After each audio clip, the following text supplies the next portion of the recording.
join ke linknya. Karena di sini ada Mbak Gita, udah berbaik hati nih mau sharing gimana sih caranya biar bisa ada kerjasama lah ya, kerjasama dengan pemerintahan. Karena Mbak Gita ini kebetulan dia yang menghandle di bagian itu, jadi tahu secara teknis nih udah tahu banyak gitu ya, berpengalaman selama 2 tahun ini gitu. Halo Mbak Gita. Ya, halo. Oke, mungkin teman-teman sambil dipanggilin teman-temannya, silakan Mbak Gita. Bentar, coba aku share screen ya. Oke. Jadi kan kemarin awalnya dari grup LPIK ya, melihat Ristek buka peluang. Bentar, Luk, bentar. 1 menit. Iya. Oke. Jadi walaupun teman-teman nih bisnisnya, karena ada kesempatan juga nih selain B2B, ternyata tadi Mbak Gita mention kalau untuk yang B2C juga kemungkinan ada kesempatan untuk bisa berkolaborasi lah ibaratnya. Jadi manfaatkan nih channel ini. Oke, silakan Mbak Gita.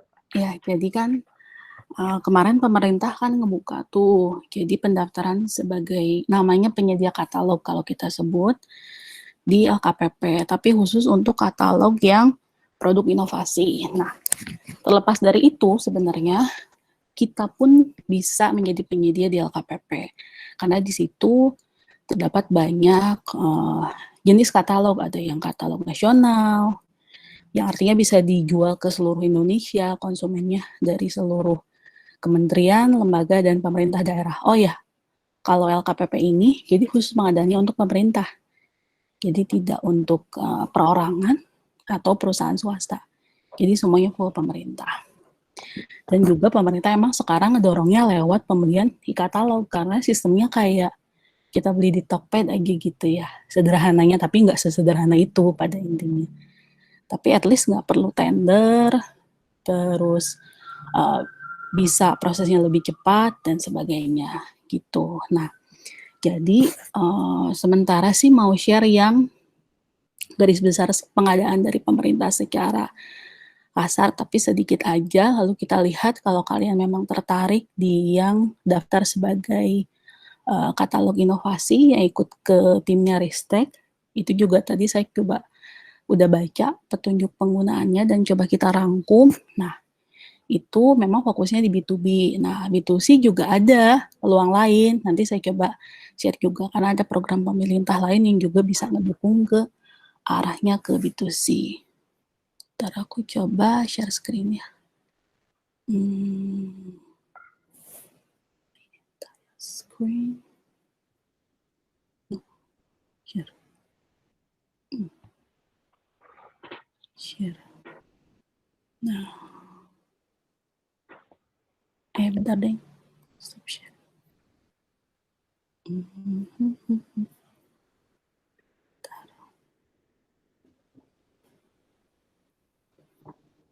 Ini angkatan berapa sih? Enggak deh, tingkat berapa? Tingkat akhir Kak. Oke. Kelihatan nggak? Oke, kelihatan Kak. Kelihatan Kak. Loh, kelihatan nggak? Kelihatan. Slide yang pendaftaran penyedia LKPP. Iya, kelihatan. Ini kelihatannya semua. Coba aku bikin rangkumannya dulu. Jadi kan intinya pengadaan pemerintah itu prinsipnya tuh harus good governance. Jadi yang pengadaan yang baik, nggak berbelit-belit, cepat dan sederhana.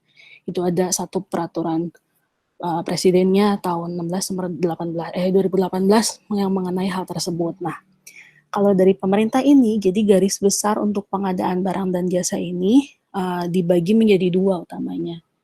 Swakelola atau penyedia. Jadi dia bisa swakelola itu dikerjakan sendiri oleh instansi pemerintah atau dari masyarakat. Nah, untuk penyedia dia ada lelang sama non-lelang. Nah, fokus di sini adalah kita di sini, e-tendering dan e-purchasing atau kita sebutnya e-procurement.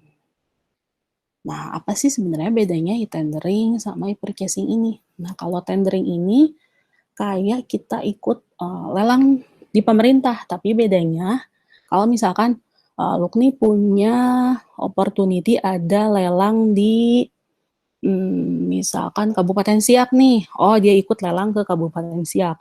Dia daftar ke portalnya Kabupaten Siak, semua ngurusnya ke Kabupaten Siak. Nah, itu kan berarti ada batasannya bahwa oh harus komunikasi ke sana, entah harus pergi ke sana dan sebagainya. Nah, tapi kalau lewat e-tendering, kita lewat satu portal utama, kita bisa ikut tender di seluruh Indonesia, terutama khususnya di kementerian, lembaga, dan pemerintah daerah. Jadi walaupun Lukni posisinya misalkan di Bandung, tapi dia mau ikut tender dari Manokwari satu lagi dari Papua, dari mana dan sebagainya juga bisa. Nah, satu lagi adalah e-purchasing. Nah, dia itu intinya kan merupakan tatap pembelian barang atau jasa secara sistem elektronik, atau kita sebutnya e-katalog elektronik. Di situ macam-macam produknya, ada katalog nasional, ada katalog sektoral, ada katalog inovasi yang baru ini, ada katalog daerah dan sebagainya. Nah, jadi misalkan saya sebagai pejabat pengadaan di Jawa Barat, oh ya, kantor saya membutuhkan komputer 10 biji. Ya udah, saya bisa beli lewat si portal pengadaan ini. Tinggal dicari speknya apa, harganya yang sesuai mana, terus ketersediaan barang dan sebagainya, udah tinggal diklik, transaksi langsung di situ. Proses bidding, negosiasi, dan sebagainya langsung dilakukan di satu portal tersebut. Nah, nilai batas untuk kegiatan e-purchasing ini tidak terbatas enaknya. Jadi misalkan saya mau belanja sampai 500 juta, 1 miliar, 500 miliar juga boleh. Tidak ada masalah dan bisa beli kapan aja. Nah, sedangkan misalkan kalau kita ikut e-tendering nih, ada waktunya. Oh, tender ini dibuka di bulan ini misalkan. Periodenya tertentu, hanya dibuka dalam kurun waktu 1 bulan. Dan itu juga kita bersaing. Kan yang ikut tender biasanya dibuka tendernya. Akhirnya si pesertanya banyak. Bisa 10, 100, bahkan lebih banyak lagi. Tapi kalau e-purchasing, ketika kita misalkan sudah punya kedekatan dengan pemerintah atau orang dari pemerintah dan sebagainya, kita bisa merekomendasikan, Mbak Gita, saya butuh laptop nih, kira-kira speknya ABCD. Oh, Pak, ada di toko online kami. Ya kayak misalkan kalian promo aja di IG gitu, kasarnya ya. Oh, ada Pak, silakan di katalog, silakan diklik di toko kami. Udah, langsung bisa belanja. Nggak perlu nunggu waktu, terus harus ngundang penyedia lain, tapi kita bisa dipilih langsung. Gitu.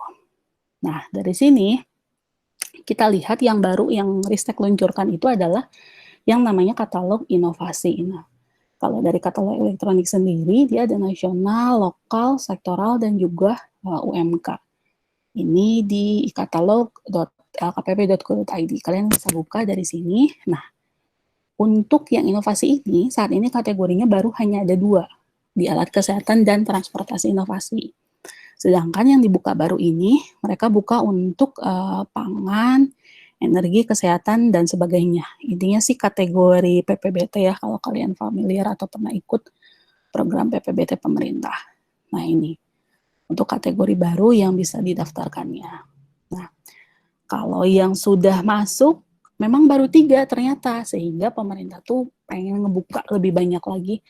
Ayo dong produk-produk inovasi yang dari kalian, coba didaftarkan di sini. Nah, tapi kalau dilihat secara kasar, memang bentukannya semuanya barang.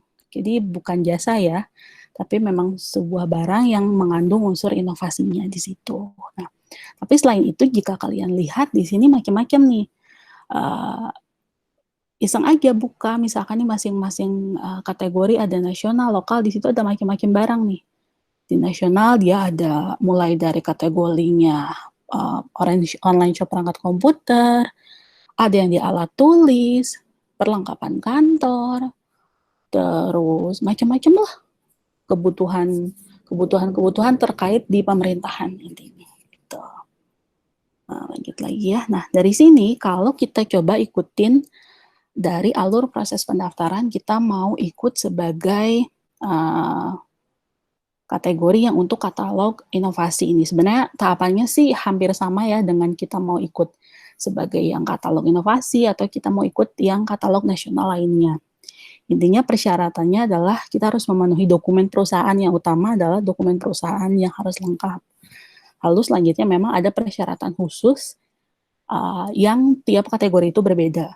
Misalkan saya daftar untuk kategori obat itu pasti berbeda dengan kategori online shop, perangkat komputer, atau jangan alat tulis dan sebagainya, seperti itu. Nah, kalau dari proses pendaftarannya hanya ada 3 tahapan. Jadi dari seleksi administrasi, proses penilaian, dan proses notifikasi. Nah, seleksi administrasi ini yang sedikit banyak tahulah, nanti coba aku jelasin. Karena ini harus ada verifikasi dokumen melalui sistem informasi kinerja penyedia atau kita sebut Siskap. Akan ada banyak sistem sebenarnya di sini yang harus dilengkapi. Tapi untungnya single sign on, jadi satu data dengan data lainnya terintegrasi, jadi lebih mudah. Lalu nanti ada penilaian verifikasi persyaratan dari sisi teknis. Nah, ini nanti dilempar lagi ke sisi ristek. Lalu itu nanti selanjutnya notifikasi atau tayang di katalog LKPP yang tadi dilihat. Jadi kalau udah goal, sehingga bisa tayang di sini. Nah, nanti tinggal langsung aja klik beli, dan sebagainya. Kalau aku cepat, interupsi aja ya. Atau mau nanya langsung juga boleh. Nah, dari sini, ya, apa-apa, lanjut aja dulu. Ntar terakhir. Nah, dari sini, kalau ngelihat dari buku panduan, itu kan ada persyaratan umum, persyaratan khusus, dan teknis. Panjang lah ya, coba kalian lihat aja nih, aku udah kasih halamannya berapa, dan apa aja kira-kira hintnya. Tapi yang kita coba, step pertama aja, ketika kita mau gabung sebagai penyedia LKPP. Yang utama ini kita harus namanya ini, memiliki akun di sistem pengadaan elektronik. Atau SPSE, integrasi dengan layanan pengadaan elektronik. Nah, ketika kita udah punya akun ini, nah baru deh kita bisa maju ke step-step berikutnya yang cukup panjang juga, tapi kita bisa daftar sebagai penyedia yang mana aja. Jadi ini tuh gerbang utama. Kita harus punya dulu namanya sistem pengadaan secara elektronik. Aku coba titik beratkan di pendaftaran si yang sistem elektronik ini, nanti nextnya bisa dikembangkan. Misalkan, oh ya enggak, saya enggak berminat Mbak Gita di yang katalog inovasi, karena persyaratannya terlalu sulit. Misalkan, oh saya coba lihat ada yang sedang buka pendaftaran katalog untuk alat tulis, misalkan, atau peralatan kantor, bisa silakan ikut daftar yang itu. Tapi yang intinya harus memiliki ini akun di SPSE gitu. Nah, nextnya adalah, jadi utamanya adalah kita pertama harus daftar di akun SPSE. Nah, kenapa aku di sini tulis SPSE Ristek? Karena kita coba sorot yang katalog inovasi dulu aja ya. Nah, dari akun SPSE Ristek tersebut, lalu kita integrasikan dengan yang namanya akun Sikap. Nah, dari integrasi dengan akun Sikap itu, nanti Ristek, ketika kita mensubmit formulir permohonan dan melengkapi formulir lainnya ya, yang tercantum ada tuh di lampirannya, nanti si Ristek ini dia akan mengambil data dari akun Sikap ini. Jadi data mengenai kelengkapan perusahaan dan sebagainya, pengalaman dan bla bla bla lah dari akun Sikap ini. Nanti mereka olah untuk seleksi administrasi. Nah, lalu nextnya memang kita langsung kontrak dengan LKPP dan tayang di katalog yang tadi. Jadi 3 ini tuh satu identitas, LPSE, Sikap, dan e-katalog. Username sama passwordnya sama. Jadi ketika kalian login di LPSE, kalian bisa login di Sikap, kalian bisa login juga di e-katalog. Kalau sudah terpenuhi ya persyaratannya. Gitu. Nah, nextnya adalah yang pertama kita harus daftar dulu yang tadi aku sebutkan akun SPSE.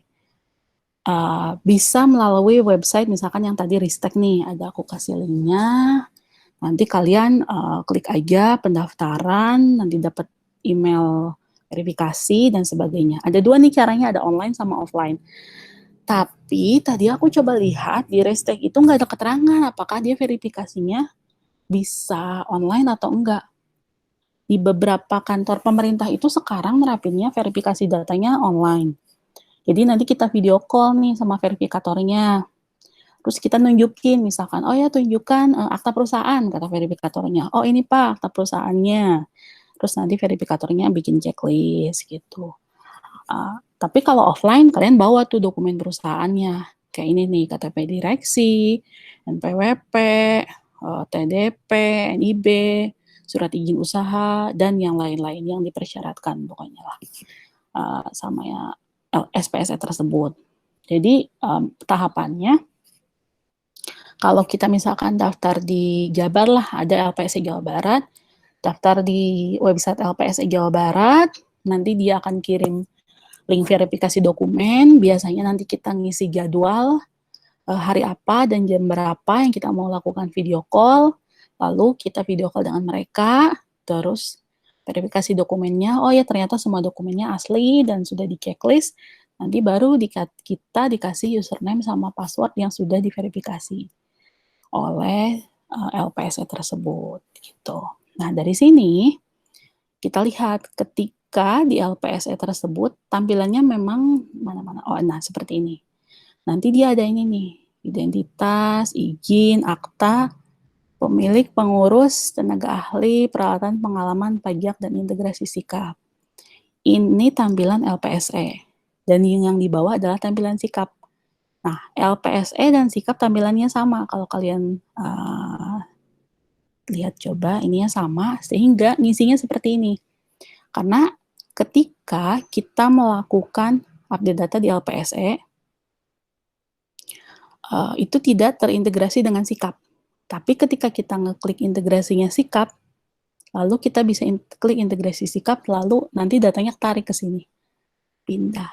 Nah, jadi lebih baik ketika misalkan, oh ya saya nanti udah punya akun LPSE dari Ristek nih.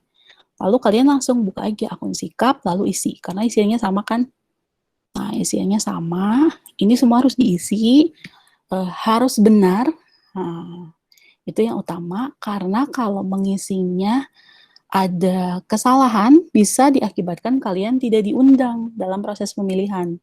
Karena ini portal utamanya, jadi gerbang utamanya. Atau kalian kalau ngisinya misalkan, sorry ya, kalau ada kecurangan dan sebagainya, itu bisa langsung masuk daftar hitam dan nggak bisa ikut pengadaan pemerintah di seluruh Indonesia dalam kurun waktu tertentu. Itu wah parah banget sih kalau kayak gitu. Terus, nah dari sini lebih baik pertama isi dulu data sikap, lalu kalian integrasikan dengan si akun SPSE-nya. Karena ini single sign-on, ini LPSE ini dimiliki oleh setiap kementerian, lembaga, dan pemerintah daerah. Jabar punya, Ristek punya, Kementerian Keuangan punya, semua punya. Yang di belakangnya, yang URL belakangnya ini yang membedakan. Kalau LPSE Ristek ini, kalau Jabar di belakangnya jabar.co.id. Kalau Provinsi DKI, belakangnya DKI. Nah, tapi ketika kalian udah di single sign on, saya login di Jabar. Terus saya mau login di DKI. Saya mau login di Kementerian Keuangan, itu bisa. Jadi kalian bisa ikut pengadaan di setiap LPSE di seluruh Indonesia. Gitu. Nah, dari sini baru masuk ke tahapan ke LKPP. Nah, ini juga sama ternyata. Di halaman yang e-katalog ini, sama bentukannya, identitas, izin usaha, dan sebagainya. Ini juga narik data dari akun sikap tadi. Jadi intinya, kalian isi dulu yang sikap, tarik data ke LPSE, nanti juga kalian bisa tarik data ke akun e-katalog. Kalau sudah di-approve dokumennya. Nah, dari situ, kalau notes-nya adalah sekarang gini, kalau kalian memang minat ikut yang akun katalog inovasi, kalian bisa daftarnya lewat LPSE Ristek. Tapi kalian harus cari info dulu gimana cara verifikasi dokumen perusahaan yang tadi kayak KTP, akta dan sebagainya. Kalau misalkan kalian bisa online video call, oke, bagus. Berarti kalian nggak perlu datang kan ke kantor Risteknya. Tapi saya tuh terakhir ngurus yang di LPSE DKI Jakarta. Jadi mereka udah nggak terima offline, tapi mereka online. Jadi saya harus datang ke kantor yang di Jakartanya, bawa dokumen perusahaan, terus ngobrol dengan petugasnya, diverifikasi dan sebagainya. Nah, sedangkan ini kan sekarang situasinya COVID nih. Tapi tadi saya buka di akun LPS Risteknya belum kelihatan ya terima online atau offline. Lebih baik coba di email, coba di telepon dan sebagainya, atau kalian nanti ikut sosialisasi yang dilaksanakan sama Risteknya, coba ditanya aja. Atau cara lainnya adalah misalkan kalau kalian nggak bisa verifikasi berkas online, misalkan, oh nggak bisa verifikasi online jadwalnya penuh, atau harus datang ke kantor, coba deh daftarnya lewat LPS lain aja. Misalkan Jabar nih, terus nanti aktivasinya Jabar tuh bisa online ya, ada linknya. Kalau kalian mau aktivasi, lalu di situ minta diagregasikan. Sehingga yang tadi, karena single sign on, jadi kalian bisa login pakai username sama passwordnya dari Jabar ke yang Ristek. Nah, dari situ baru update data sikap, baru tarik integrasi sikap antara akun Jabar dan akun Ristek. Jadi datanya akan sama, Jabar kalian punya, Ristek kalian punya, sikap kalian punya. Gitu. Nah, ini sih cara agregasinya. Nanti dilihat aja, nanti slide-nya aku share juga. Nah, di sini kalau kalian ikut yang Ristek, cukup persyaratannya cukup detail. Tapi sebenarnya yang lain juga katalog lain juga hampir sama sih detailnya seperti ini, tapi mungkin karena ini produk inovasi, jadi mereka meminta beberapa persyaratan tambahan. Misalkan kayak gini, kalau kalian mau jadi penyedia perangkat komputer nih, misalkan, oh Lukni sekarang fokusnya jualan perangkat komputer nih, dia jadi distributor misalkan Asus, HPE, Lenovo dan sebagainya. Lukni mau jualan di e-katalognya LKPP. Nah, di situ persyaratan tambahannya Lukni harus mempunyai sertifikat PSE, penyelenggara sistem elektronik yang dikeluarkan oleh Kominfo. Oh, misalkan Lukni dia sebagai distributor obat, oh berarti Lukni harus punya persyaratan tambahan, misalkan dia punya lisensi dari obat-obatan tersebut yang dikeluarkan oleh si perusahaan obat tersebut gitu. Berikut izin edar, bukti BPOM dan sebagainya. Jadi memang tiap katalog itu akan berbeda details persyaratan teknis yang utamanya. Kalau persyaratan administrasi sih hampir sama ya. Intinya kelengkapan dokumen perusahaan aja. Akta, TDP, NIB, pajak, dan sebagainya. Nah, kalau teknis, kita coba ambil salah satunya yang katalog inovasi ini, dia mintanya, aku coba kasih beberapa hint, dia minta spesifikasi detail produk. Memang harus sedetail-detailnya. Jadi produk itu speknya seperti apa, misalkan dia menggunakan listrik butuh tenaga berapa watt, terus dia ternyata harus pakai baterai, terus dia harus A, B, C, D, itu harus disampaikan secara detail. Dia harus ada jaminan ketersediaan produk. Nanti begitu kita submit ke LKPP itu, kita harus mencantumkan bahwa, oh saat ini produk saya yang tersedia adalah 100 buah. Sehingga di katalog pun akan ditampilkan 100 buah. Nah, ketika habis, maka akan minta update produk ke kita, update baik berupa harga dan sebagainya. Jaminan garansi dan layanan purna jual. Nah, biasanya ini mereka kalau perangkat ya barang, saya ambil contoh perangkat komputer, biasanya kalau garansi minimal mereka minta 1 tahun sampai 3 tahun. Ketersediaan spare part sampai dengan 5 tahun. Gitu. Jadi garansi produk sampai 3 tahun dan spare part produk sampai 5 tahun. Lalu detail penawaran harga. Nah, di sini wajib harga yang diberikan untuk pemerintah itu maksimal atau lebih rendah daripada yang ditawarkan ke publik.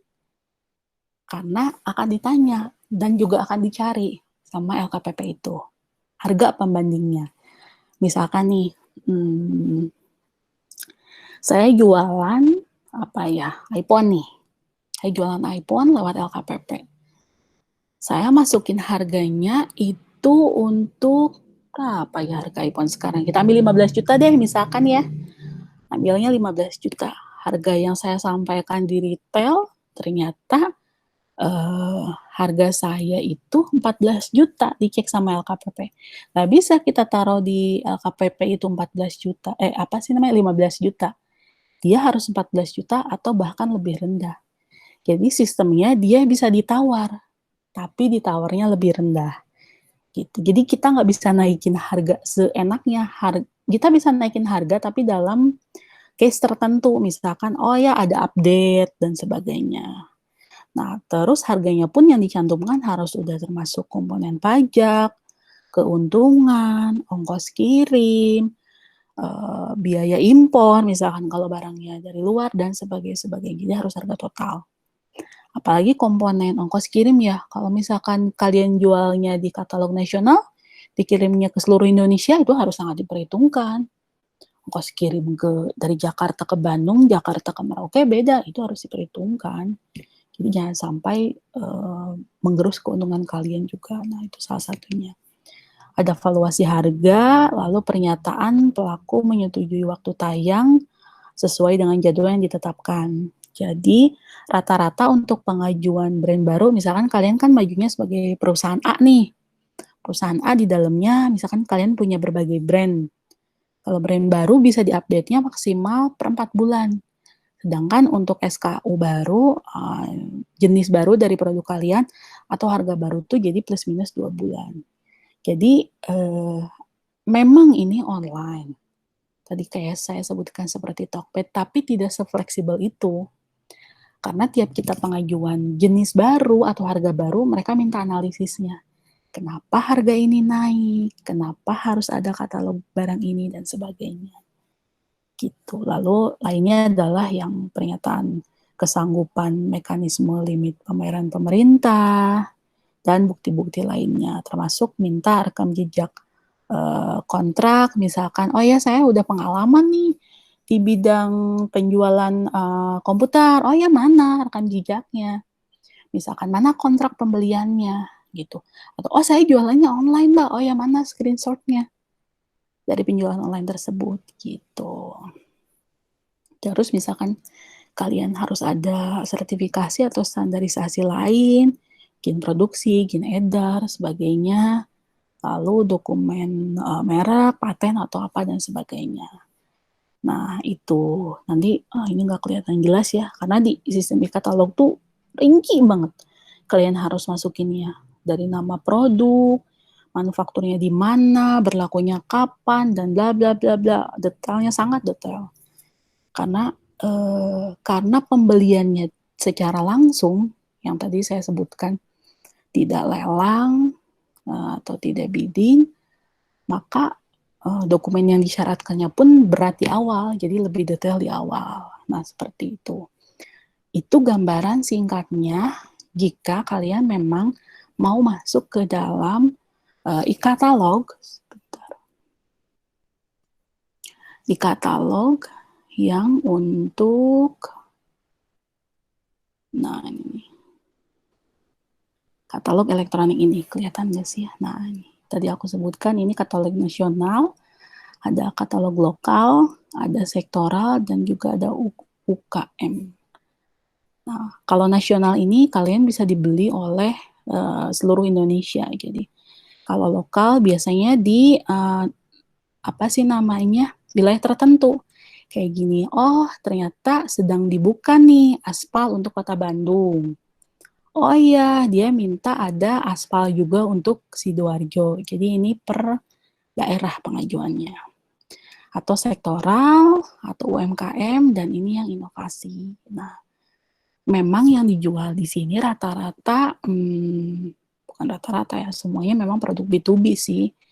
Kalau katalog nasional, coba kita ambil satu, peralatan pendidikan deh. Klik. Lama juga internet ya. Ini e-katalog dari kemarin lama banget, kayaknya banyak yang daftar ini buat ristek itu. Ya, lama lah. Nah, tapi yang tadi saya sebutkan bahwa ada jalan lain. Ternyata, oh, Mbak, banyak banget ini persyaratannya. Atau ternyata setelah dilihat di semua katalog ini, produk saya nggak ada yang match nih, Mbak. Produk saya ini, misalkan makanan, Nah, seperti itu. Bisa nggak sih sebenarnya kerja sama pemerintah? Ada satu lagi, pemerintah itu ngebuka program baru namanya bela pengadaan. Nah, kalau kalian lihat, coba main-mainlah ke website LKPP ini, ada namanya bela pengadaan. Jadi bela pengadaan ini, intinya kan gini, pemerintah itu sekarang lagi coba meningkatkan transaksi dalam negeri. Perputarannya ingin yang cepat, transaksinya volumenya banyak. Karena kan kita udah minus ya sekarang, 2 kuartal udah minus. Nah, gimana caranya biar naik lagi? Berarti konsumsi dalam negeri kan harus ditingkatkan. Kalau nunggu yang pengadaan-pengadaan besar, itu sulit perputarannya. Lalu pemerintah sekarang ambil nih yang pengadaan-pengadaan kecil, maksimal 50 juta tertransaksi. Intinya dia tuh kebutuhan rutin, nilai kecil, volume banyak. Dibutuhkan seluruh kementerian, lembaga, dan pemerintah daerah, seperti itu. Macam-macam, ada makanan minuman, ada transportasi, tiket penginapan, dan sebagainya. Yang udah gabung saat ini adalah ada Grab, ada Gojek, ada Traveloka, ada Blibli, terus yang saya lihat tuh apa lagi ya, Shopee udah ada yang untuk masuk ke website bela pengadaan ini.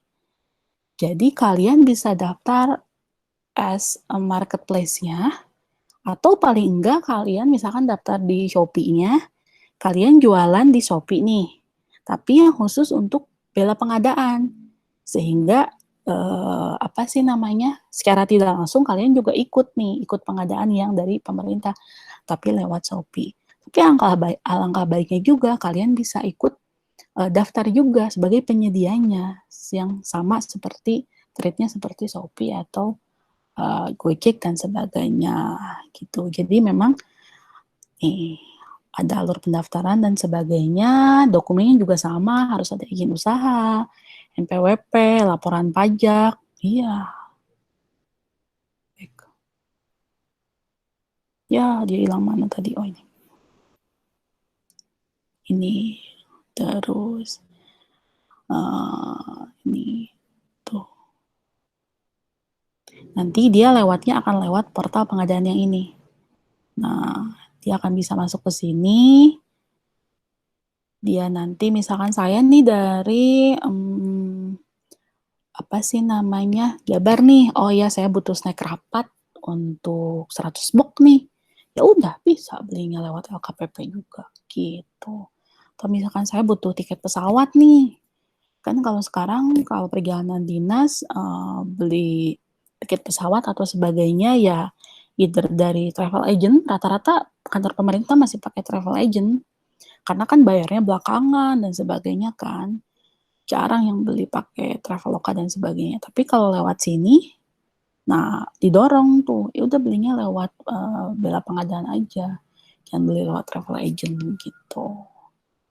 Itu ya kita bisa bertindak intinya sebagai merchant retail yang sifatnya bisa B2C atau juga B2B gitu. Itu sih sebenarnya mana hilang. Itu sih loh. Oke, makasih Mbak Gita. Itu saya udah share sih linknya yang saya tadi juga ngecek sih. Tapi kalau yang Shopee saya belum nemu sih. Itu di mana apa namanya caranya buat bergabung nih kalau seller-seller. Nah kebetulan teman-teman di sini memang bisnisnya lebih ke arah fashion sama apa namanya konveksi gitu. Nah makanya tadi saya sempat mau nanya juga nih apakah ada nggak nih ada opsi apa namanya ada channel yang memang ke arah sana gitu. Kalau saya lihat yang di LKPP kan itu lebih ke arah yang berat-berat lah ya ibaratnya. Betul. Gitu. Ya, Gimana? memang kalau yang LKPP itu yang tadi karena pengadaannya karena langsung, otomatis kehati-hatiannya pun lebih tinggi. Jadi dokumen persyaratannya pun lebih rigid. Nah, tapi kalau misalkan mau coba jalan lain, kalau dilihat sih kalau yang bela pengadaan tadi, dia syaratnya lebih light. Coba aja buka-buka lagi di yang website LKPP, cari aja informasinya mengenai bela pengadaan. Coba deh pelajari lebih lanjut. Kalau masih Oke. bingung, boleh nanti drop email ke aku atau WhatsApp, gitu nanti coba dicari tahu. Ada Siap. peluangnya gitu kalau Hmm. yang untuk B2C dan yang non-tech gitu ya. Iya, siap. Hmm. Oke deh teman-teman, ada yang mau tanya nggak? Insight-nya lumayan banget nih dari Mbak Gita. Halo Kak, aku Iya. mau nanya. Siapa ini suaranya? Nahda. Oke. Ya, Kakak boleh. ini sama nggak sih Kak kayak BIP? Beda ya Kak? Apa? BIP itu bantuan apa ya kemarin? Bantuan inisiasi pemerintah. Soalnya tadi aku lihat websitenya tuh sama Kak pas pengisiannya gitu. Ya, kalau kita sebutnya kalau di pemerintah tuh borang ya, namanya form kayak gitu tuh. Tapi pasti mirip-mirip lah. Tapi kalau sama BIP itu kayaknya beda deh. BIP itu kayaknya yang ngasih insentif ke UMKM ya karena COVID ini, kalau aku nggak salah. Iya. Itu Terus beda aku sih. bingung Kak pas kemarin ngisi-ngisi gitu. Soalnya kan kita belum ada pajak, belum ada nomor segala macem lah. Aku cuma bisa ngisi di slide pertamanya doang yang identitas bisnisnya apa. Ya. Terus kirim proposalnya doang. Kan setelah itu ada beberapa step buat ngisi lagi kan kayak yang tadi pajaknya. Terus apa sih banyak deh Kak kayak yang udah bener-bener udah berjalan lama gitu. Jadinya aku ya kayaknya nggak bisa ikut deh. Jadi udah aku nggak ikut lagi deh. Cuma Iya. ngisi yang pertama doang. Ya, memang itulah pemerintah. Jadi memang seluruh program pemerintah itu kalau dia sasarannya untuk perusahaan, dia pasti akan meminta seluruh dokumen perusahaan. Aktanya harus lengkap, laporan pajaknya, dan sebagainya. Tapi misalkan kalau kalian ikut program yang startup, yang di bawah Ristek, yang untuk usaha-usaha kecil, nah itu baru deh tidak serigid itu. Tapi itu didorong bahwa memang ya namanya pengusaha ya, namanya punya perusahaan, kayak sekarang atau nanti juga dokumen tersebut harus dilengkapi. Iya, betul. Jadi persiapkan tuh. Apalagi Ya. ini juga tadi ada yang tentang portofolio tuh. Saya keingetan juga nih buat kayak teman-teman dari Lifelong. Nah, itu makanya tadi portofolio itu kan tadi juga dibutuhkan ya untuk track record. Nah, itu dikumpulkan lah. Jadi sama teman-teman yang lain juga portofolio pameran gitu ya Mbak Gita ya. Iya. Jualan segala macam. Bahkan yang kalau kita daftar sebagai penyedia perangkat online shop nih, perangkat komputer, dia minta rekam penjualan, data penjualan sampai 2 tahun. Minimal 2 tahun bahkan. Oke.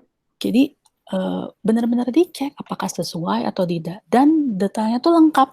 Kalau kalian isi data nanti di e-katalog, dia tuh sampai diminta ini, nomor kontrak, tanggal pekerjaan dimulai, tanggal akhir pekerjaan, nilai kontrak, alamat si perusahaan yang kita kontrak, dan bla bla bla bla. Pokoknya isi kontrak hampir semualah dituangkan ke situ detailnya.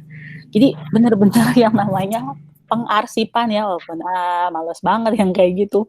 Itu tuh wajib dan harus dilaksanakan. Butuh yang kayak gini tuh gitu. Jangankan mumpung perusahaannya masih muda nih, masih kecil, masih bisa termanage. 1-2 kontrak kalian drop di Drive atau dan sebagainya, bikin backup Excel dan sebagainya. Karena kalau udah besar perusahaannya, wah itu minta 1 kontrak aja udah harus minta tanda tangan ke berbagai wilayah gitu. Kayak, Bu, saya mau minta kontrak ini. Oh, pekerjaan dengan siapa? Tahun berapa? Oh ya, tolong ajuin dulu ke sini. Ajuin dulu ke situ, ajuin dulu ke sana. Baru tutup. Gitu. Jadi memang namanya pengarsipan tuh harus telaten. Kak, maaf motong Kak. Boleh, silakan. Berarti kalau kita istilahnya mencoba menawarkan harus ada surat izin usaha dulu atau harus lengkap dulu intinya ya? Iya, betul. Kalau untuk case LKPP ini ya harus lengkap. Jadi akta, dia minta akta kan, SIUP, TDP, nah rata-rata itu. Kalau yang perorangan gimana bagi? Perorangan juga ada. Jadi masuk ke LKPP ini bisa sebagai entitas bisnis atau perorangan. Tapi perorangan itu rata-rata hanya di jasa konsultasi. Oke. Jasa konsultan, dia bisa perorangan. Tapi tetap dia harus melampirkan bukti tadi, laporan pajak. Nah, itu yang dititik beratkan gitu. Oke. Baik, Kak. Aku Terima kasih. tanya, kalau laporan pajak tuh yang ini nggak sih, yang udah ada bangunan apa gimana, Kak? Enggak. Jadi kan memang laporan pajak itu kan laporan pajak perusahaan nih. Ya. Jadi laporan pajak perusahaan kan sebenarnya sekarang banyak perusahaan yang office-nya kan virtual ya. Kalian bisa sewa di mana aja. Nah, berarti kan aktanya tuh misalkan sewa di mana, Eduplex nih misalkan nih, virtual office-nya. Jadi di aktanya kalian alamatnya di Eduplex. Terus di laporan pajaknya pun alamatnya di Eduplex. Tapi tetap kan perusahaan kalian ada gitu, perusahaan misalkan XYZ nih. Ya itu laporannya atas perusahaan tersebut, alamatnya sesuai dengan alamat yang di akte. Alamat di akte itu boleh alamat virtual, jadi tidak harus punya kantor, bener-bener kantor gitu ya. dulu, gedung dulu, Kalau nggak ruko salah dulu. SBM udah boleh nggak sih kayak gitu? Saya nggak tahu ya peraturannya di SBM. Kalau LPIK sih bisa ya, begitu. ITB itu dia kan entitasnya pendidikan, zona pendidikan. Jadi setahu aku dia tidak boleh mendirikan atau mengalamatkan ketika tidak ada hubungan dengan entitas pendidikan tersebut. Jadi kalau anak perusahaan dari ITB boleh, tapi kan ya di situ, terus Reka Cipta, terus siapa lagi anak perusahaan ITB, itu boleh. Tapi kalau bukan anak perusahaan ITB, setahu saya masih belum. Gitu. Oke. Ada lagi nggak teman-teman? Ribet ya. Ya begitulah ya pemerintah. Memang saya juga pernah ikutan sih. Itu memang awalnya doang yang banyak sekali requirements-nya lah ya, dokumen-dokumen yang harus dilengkapi. Tapi setelahnya sih terus ada ya. Sama ini juga sih kadang ada kadaluarsa ya, dokumen kadaluarsa itu harus diperbarui. Betul. Jadi memang kalau mau serius ya ke depannya ya ini sih surat-surat wajib gitu. Dan kalau sekali misalkan kita udah punya portfolio di pemerintahan tuh enak kalau kita ketok pintu kementerian atau lembaga yang lain. Oh iya, saya udah terdaftar di katalog. Wah, mereka paling seneng. Iya Pak, saya ada di katalog gitu. Oh iya Pak, saya memang udah pernah tender sama pemerintah. Jadi ya tahu bahwa administrasinya kayak gimana. Itu sampai ke perintilannya. Tuh. Oke, siap. Kakak mau nanya, ada kemungkinan nggak Kak, kalau misalnya kita udah isi full semuanya, terus tapi kita nggak keterima gitu? Iya, pasti ada kemungkinannya. Karena satu, mereka tuh terutama yang biasanya gugur itu, kalau administrasi oke lah. Kalau semuanya lengkap, dia bisa masuk ke tahap selanjutnya. Rata-rata kan mereka sistemnya gugur ya. Jadi administrasi, baru nanti ke yang teknis. Rata-rata gugurnya di teknis karena apa? Harga. Jadi ketika ada harganya, ketika kita menjual komoditas yang hampir sama, gitu. Apalagi kalau yang untuk katalog nasional, misalkan perangkat komputer yang tadi saya ulangi lagi, saya penyedia komputer nih, saya jualan handphone 15 juta nih. Lukni jualannya dia 14 juta. Atau bahkan lebih jomplang lagi, lebih bawah lagi. Saya akan dicicil kenapa harganya segini. Dan sebagainya. Yang dipilih bisa aja Lukni, tidak saya. Karena ada analisis harga tersebut gitu. Itu kalau itu lelang ya, begitu ya? Kalau lelang. Enggak, itu sama. Jadi sama memang juga. Jadi pas pendaftaran awalnya kan kita akan dievaluasi nih dari harga, spek dan sebagainya. Ternyata saingan kita pun ada, ternyata yang lebih baik, ya udah bisa aja mereka produknya yang diloloskan, kita enggak. Oh iya. Oke. Ada lagi nggak? Udah mau 1 jam. Iya. Ya, mungkin nanti terima kasih. mungkin nanti kalau dari teman-teman emang tertarik gitu ya, ini juga tidak terbatas lah, maksudnya dari yang konveksi atau yang lainnya, mungkin bisa langsung ke saya atau ke Mbak Gita juga gitu, biar bisa lebih detail lagi ya. Iya. Oke. Gitu. Nahda tadi kenapa? Ada yang mau disampaikan? Enggak, udah Kak, dari aku cukup. Oh, Makasih iya. banyak ya Kak. Siap. Oke Mbak Gita, makasih banyak nih udah meluangkan waktu. Mungkin cukup sekian untuk mentoring hari ini. Oke. Terima kasih teman-teman. Semangat. Makasih banyak. Ya, Makasih banyak, Terima kasih, Kak. Ya. Sehat selalu Makasih ya. Mbak Gita ya. Mari. Terima kasih, Kak. Terima kasih Kak.